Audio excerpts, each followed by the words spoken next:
بيحبك النهاردة بيكرهك بكرة، معاك النهاردة مش معاك بكرة، أمين النهاردة خاين بكرة، صادق النهاردة كذاب بكرة.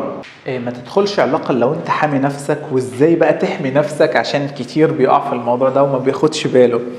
الحماية هنا انك تبقى عامل لنفسك حاجة اسمها مسافة الأمان. يعني ايه مسافة الأمان؟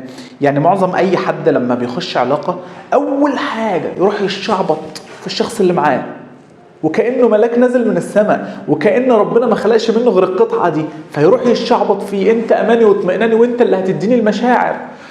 وطبيعي احنا بشر، طبيعي احنا بشر، عندنا اخطاء وعندنا عيوب وعندنا حاجات كتير مش متظبطة. فيحصل لقطة من الشخص ده فيسيبك ويمشي، فتنهار وتتعب قوي قوي قوي، ويظهر بقى المصطلح الدارج ان احنا ايه، مفيش حاجة ناجحة، مفيش حاجة ناجحة، مفيش راجل كويس، مفيش ست كويسة. بيحصل الموضوع ده. مسافة الأمان دي بقى لما أنت بتديها لنفسك ما بينك وما بين الشخص، حتى لو أنت بتحبه وبتموت فيه، فأنت مديله مسافة الأمان. إيه مسافة الأمان؟ مسافة الأمان دي طبعا حماية ليك أنت ولقلبك ولنفسك. بتتعمل إزاي مسافة الأمان دي؟ إن الشخص بيبقى قدامك أنت عارف ومتأكد إن هو مليان عيوب، وممكن في أي لحظة يسيبك ويمشي، وممكن في أي لحظة يحصل له ظروف وما يعرفش يكمل معاك، وممكن في أي لحظة يموت. مفيش حاجة مضمونة. فانت بتحط لنفسك هنا مسافة امان، ما بتعليش سقف توقعاتك فيه. بتتعامل لما انت بتدي مسافة الامان دي، انت بتتعامل هنا بطبيعتك، مش التعلق الشديد قوي قوي قوي ده اللي احنا بنشوفه في العلاقات، والذل اللي احنا بنشوفه ساعة المفارقة. اللي عنده مسافة امان او اللي عامل مسافة امان ما بيتذلش. اللي عامل مسافة امان ما بيجريش ورا الشخص.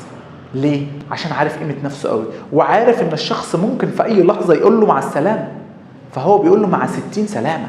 كل ما كنت عامل لنفسك مسافة امان ومحترم نفسك، وكل ما انت كنت مرتاح في العلاقة.